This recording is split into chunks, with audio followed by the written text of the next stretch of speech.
अस्सलाम वालेकुम नाज़रीन, आज जो एक टॉपिक हमने डिस्कस करना है वो जनरल नॉलेज के लिए और जनरल पब्लिक के लिए बहुत ज़रूरी है। अक्सर औक़ात ऐसे होता है कि जब रिश्तेदारियां बनती हैं, जब ख़ानदान आपस में सर जोड़ते हैं तो हक महर की बाबत जो है ना वो डिस्कशंस होती हैं। और अक्सर औक़ात अगर लड़का कोई इतना यानी कि मालदार तो जरूर है लेकिन वो पढ़ा लिखा नहीं होता और लड़की ज्यादा पढ़ी लिखी हो तो फिर उसके लिए कोई ऐसा हक महर जो है ना वो तजवीज किया जाता है, जैसे किसी घर की शक्ल में, कोई प्लाट की शक्ल में या मकान की शक्ल में डिमांड की जाती है और वो डिमांड उनकी मानी जाती है। अब उसमें कुछ एडवाइसेस और कुछ तरीकाकार मैं आपको समझाना चाहता हूं, क्योंकि सबकी बेटियां हैं माशाल्लाह अक्सर लोगों की, और वो अपनी बेटियों की शादियां करते हैं। बेटियां माशाल्लाह ज्यादा काबिल होती हैं, पढ़ी लिखी होती हैं, और बेटे जो है वो मेरे जैसे नखट्टू ही होते हैं। कोई इतना यानी कि वो ज्यादा टैलेंट हमारे मुल्क में इतना नहीं है कि बेटे ज्यादा काबिल हों, बल्कि बेटियां माशाल्लाह ज्यादा काबिल होती हैं। तो अक्सर होता ये है कि हम करते क्या है कि हम जिस वक्त निकाह या जिस वक्त शादी हो रही होती है तो जैसा हमारा डिसाइड हुआ होता है आपस में दोनों पार्टियों का, दोनों फ्रीकैन का, कि बेटी के नाम पे कोई मकान, कोई प्लाट, कोई ऐसा कोई हक महर की शक्ल में जो है ना वो लिख लिया जाता है। अब उसमें जरूरी चीज जो है ना वो इसलिए मैं आपको बताना चाह रहा हूं कि चंद दिन पहले सुप्रीम कोर्ट में एक ऐसा केस गया है कि उसमें औरत ने अपना हक महर क्लेम किया हुआ था, जबकि नीचे फैमिली कोर्ट ने भी उसके हक में डिग्री किया, सेशन कोर्ट ने भी उसकी अपील जो है ना वो उसके मुखालफ की अपील जो है ना वो खारिज की और उसके हक में डिग्री किया, हाई कोर्ट ने भी उसको स्टैंड रखा, लेकिन सुप्रीम कोर्ट ने उसको खारिज कर दिया। अब उसके कॉन्सिक्वेंसेस ये थे कि या उसका जो हालात वाकयात हैं वो मैं आपको थोड़ा सा बताता हूं ताकि आपको सारी सिचुएशन समझ आ जाए। कि वो एक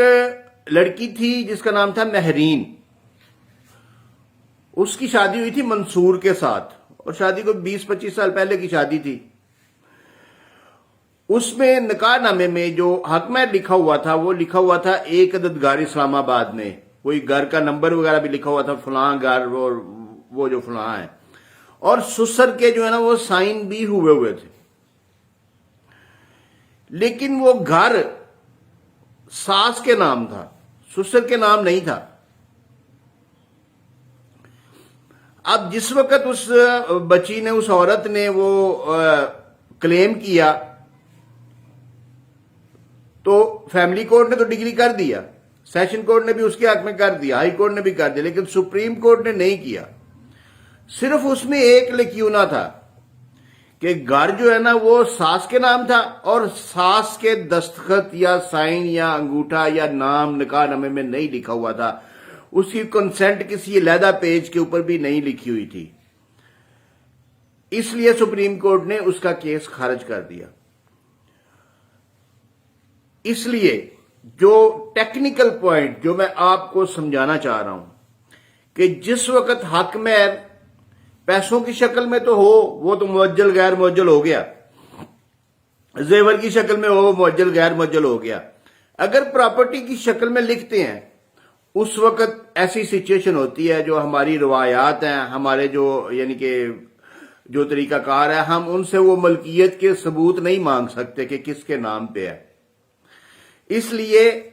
उस शादी से पहले अगर डिसाइड हो गया है कि बच्ची के नाम पे कोई घर या कोई मकान या कोई बिल्डिंग लगानी है, कोई प्लाट लगाना है, तो आप अपने तौर पे पहले उसकी ओनरशिप का पता करवा लें कि वो किसके नाम पे है। और जिसके नाम पे है, अगर तो खामद के नाम पे है तो फिर तो 1.5 साल फिर तो वो मिलना ही मिलना है उसको, फिर तो ट्रांसफर हो गया। अगर सुसर के नाम पे है तो सुसर के सिग्नेचर बतौर वकील, दुल्हा के वकील, या बतौर गवाह, दुल्हा के बतौर गवाह के तौर पे उसके सिग्नेचर निकाहनामे के ऊपर करवाएं। और अगर वो सास के नाम पे है तो सास बतौर गवाह भी सिग्नेचर नहीं कर सकती, बतौर वकील भी सिग्नेचर नहीं कर सकती। तो फिर एक स्टैम्प पेपर जो है ना, या एक सादा पेपर जिसके ऊपर उसकी कंसेंट लिखी हो कि ये मैं अपनी बहू को देने की पाबंद होंगी جب وہ ڈیمانڈ کرے گی، کیونکہ اس کو نکاح نامے میں اس ڈیٹ کو ان بندوں کے سامنے لکھا گیا، اور جو گواہ نکاح نامے میں آپ نے ڈالنے ہیں وہی گواہ اس تحریر کے اندر آ جائیں۔ یہ ڈاکومنٹیشن اس لیے ضروری ہوتی ہے کیونکہ زندگی کا حالات کا کوئی پتہ نہیں، ہمارے ملک کے جس طریقے سے حالات ہیں،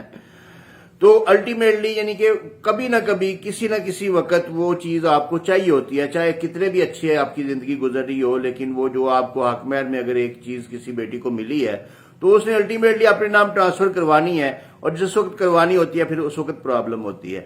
یہ کیس لا کا میں نے اس لیے حوالہ دیا ہے اور آپ کو اس لیے یہ ڈیٹیل سمجھائی ہے تاکہ نیکسٹ جو ہے نا یہ پبلک اویئرنیس میں آ جائے کہ ایک چیز ہم جب بیٹھتے ہیں، بیٹھ کے ڈیسائیڈ تو کرتے ہیں کہ اتنا حق مہر ہوگا، اتنے بندے جائیں گے، اتنی برات ہوگی، اتنا کھانا ہوگا، یہ ٹائم ہوگا، یہ سارا کچھ ڈیسائیڈ کرتے ہیں، تو یہ بھی ڈیسائیڈ کر لیں کہ وہ گھر یا پلاٹ جو آپ اس بیٹی کے نام لگوا رہے ہیں وہ کس کے نام پہ ہے، اس کے سگنیچر اور اس کے ایک تحریر لکھی جانی ہے چھوٹی سی، اس کے بعد وہ کنفرم ہو جائے گا۔ شکریہ۔